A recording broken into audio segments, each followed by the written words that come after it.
వస్తే నాకెందుకు ఇష్టం ఉండదే? కూర్చోండి. Hi aunty. హాయ్ అమ్మమ్మ, ఎలా ఉన్నారు? మేం బాగానే ఉన్నామమ్మా, మీరెలా ఉన్నారు? బాగున్నాం. వీళ్ళొచ్చారు, మళ్ళీ ఏమైనా సీన్ క్రియేట్ చేయరు కదా? Hello doctor sir. హాయ్. ఏంటే, ఏమైనా పని మీద వచ్చారా? పనేం లేదే, ఊరికే అలా వెళ్తూ నువ్వు ఇక్కడ ఉన్నావు కదా అని పలకరిద్దామని వచ్చాం. ఆంటీ, మీరు ఏ ఇయర్లో పుట్టారు?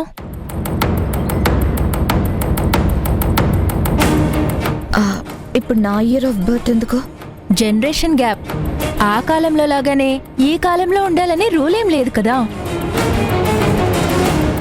అప్పటికి ఇప్పటికీ స్పీడ్ పెరిగింది, యూత్ థాట్స్ కూడా మారాయి. మీ కాలంలాగా కొంగు ముడుచుకుంటూ తల వంచుకుంటూ కాలేజ్కి ఇంటికి మాత్రమే పరిమితమై ఉండాలని మధుకేమైనా కండిషన్స్ పెట్టారా?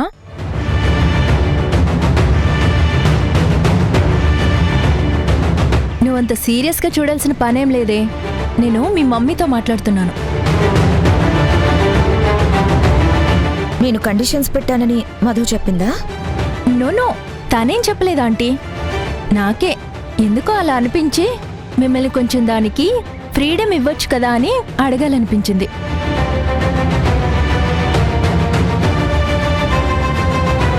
అది కండిషన్స్ పెట్టిందని నీకెందుకు అనిపించింది? ఏం లేదమ్మమ్మా, ఈరోజు మా క్లాస్మేట్స్ అందరికీ నేను చిన్న పార్టీ అరేంజ్ చేశాను. మధుని రమ్మని చాలా రిక్వెస్ట్ చేశాను. తనేమో రాలేను, నాకిష్టం లేదు అంది. దాని మాటల్ని బట్టి మీరు రానివ్వరేమో అని నాకు అనిపించింది. అందుకే అలా ఫ్రెండ్స్ దగ్గరికి వెళ్తూ వెళ్తూ మిమ్మల్ని కూడా ఓ మాట అడిగి మధుని పంపిస్తే బాగుంటుంది అని చెప్దామని వచ్చాను. చూడు, నేను ఎలాంటి కండిషన్స్ పెట్టలేదు, కానీ ఈ పార్టీస్ అలాంటివన్నీ మాకు పెద్దగా అలవాట్లేదు. కాలం పరిగెడుతుందని పరిగెత్తి బోర్లా పడ్డం కన్నా నిదానంగా నింపాదిగా మనకిష్టమైనవి చేస్తూ సాటిస్ఫై అవుతూ బ్రతకడం, దానికే నాకు నచ్చుతుంది. అవునమ్మా, జననికి మధు అంటే ప్రాణం. ఉత్త ప్రాణం కాదు, పంచ ప్రాణాలు తన మీదనే పెట్టుకొని బతుకుతోంది. తన కనుసన్నలు దాటి కాలు బయట పెడితే ఏం తప్పు చేస్తుందో ఏమో తన కూతురు అన్న భయం.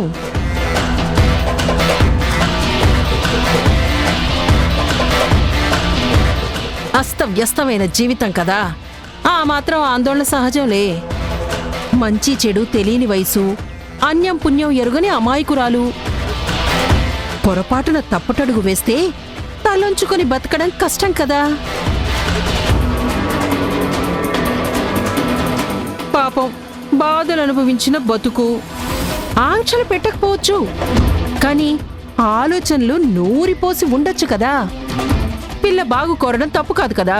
చూడు శక్తి, అది అక్క, ఇప్పుడు ఆ విషయాలన్నీ వీళ్ల ముందు ప్రస్తావించడం అవసరమా? భయం, ఆందోళన, నష్టపోయింది, కష్టాలు అనుభవించింది అని చెప్పే సందర్భమా ఇది? అయిన దానికి కాని దానికి నువ్వెందుకు నోరు పారేసుకుంటావు? అయినా వాళ్ళ విషయంలో నువ్వు తలదూర్చడం ఎందుకు? వాళ్ళు నిన్నేమన్నా అడిగారా? అయ్యో, నేనేం తప్పు మాట అన్నాన్రా? ఆడపిల్ల కదా, ఏదైనా పొరపాటు జరిగితే బాధపడాల్సింది తల్లిగా తనే కదా. అందుకే కంట్రోల్గా పెంచుతుంది అని చెప్పా. అదే, నువ్వంత వివరంగా విడమర్చి చెప్పాల్సిన పనేం లేదు. మధు విషయం తల్లిగా తను మాట్లాడుతుంది కదా.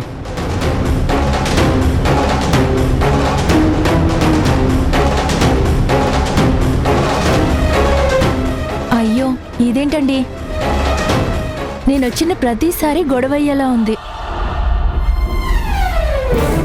మధు రాకపోతే మనసుకి బాధ అనిపిస్తుంది, అందుకే అడుగుదామని వచ్చాను. మిమ్మల్ని కూడా దాన్ని పంపించమని అడుగుదాము అనుకుంటే మీరేమో దాని ఫాదర్ కాదు.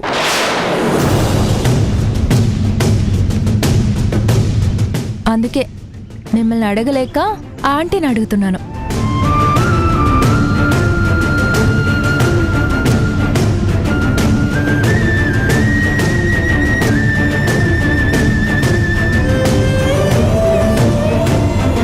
చూడమ్మా, నా ప్రస్తావన, మా రిలేషన్ ప్రస్తావన నీకు అనవసరం. జనని మీద గౌరవం ఉంది, మధు మీద అభిమానం ఉంది.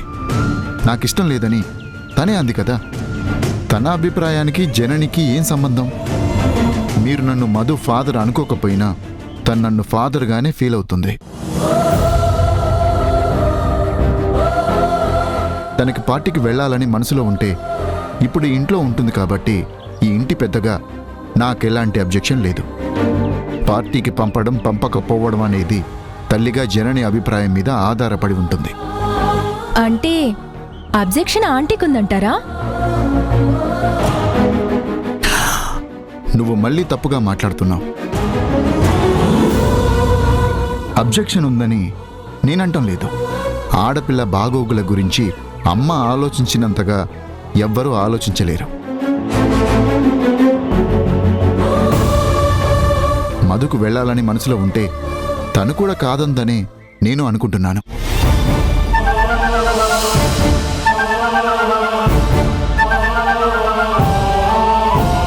ప్లీజ్ ఆంటీ, మధు పార్టీకి రావడానికి పర్మిషన్ ఇవ్వండి.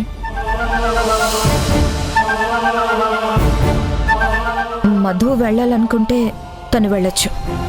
నేనేం రెస్ట్రిక్షన్స్ పెట్టలేదు. కానీ వన్ కండిషన్. అదేంటి రిస్ట్రిక్షన్ లేదంటూనే కండిషన్ అంటున్నారు? ఆలస్యమైతే కన్నతల్లిగా నేను టెన్షన్ పడతాను. అందుకే పార్టీకి వెళ్ళినా టైం మించకుండా వచ్చేయాలి. పార్టీలో డీసెంట్గా బిహేవ్ చేయాలి. జాగ్రత్తగా వెళ్ళాలి, జాగ్రత్తగా ఉండాలి, జాగ్రత్తగా రావాలి. ఇంకే మధు, ఆంటీ ఓకే అంది. డాక్టర్ గారు నో అబ్జెక్షన్ అన్నారు. పేరెంట్స్ పర్మిషన్ వచ్చినట్టే కదా. చాలా థ్యాంక్స్ ఆంటీ. మధు, ఇప్పుడు చెప్పు, వస్తున్నావు కదా? మీరు ఊరికి రాలేదే. కాలేజ్లో నేను రానన్నానని ఇంటికొచ్చి మా అమ్మని ఒప్పించి తీసుకెళ్ళడానికి వచ్చారు. నువ్వు రాకపోతే నిండుగా ఉండదే. మేం హ్యాపీగా ఉండలేం. అందుకే. సరే, వస్తాను.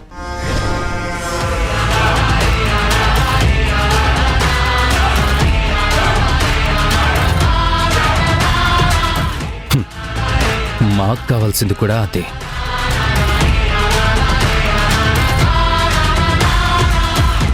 నువ్వు వెళ్ళడమే ముఖ్యం.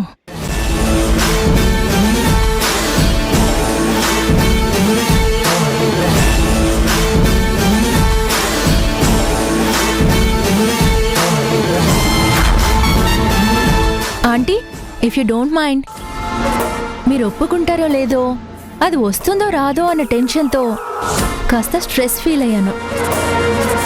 నేను కాఫీ లవర్ని. మీరు ఒక కప్పు కాఫీ ఇస్తే రిలాక్స్ అయ్యి హ్యాపీగా వెళ్తాను. పైగా మీరు కాఫీ బాగా పెడతారని మధు చెప్పినప్పుడు విన్నాను.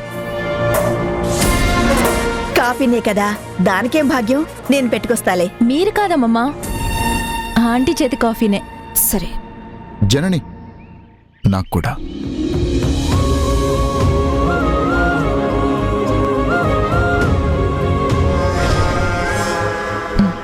కూర్చోండి. 2 నిమిషాల్లో అందరికీ తెచ్చిస్తాను.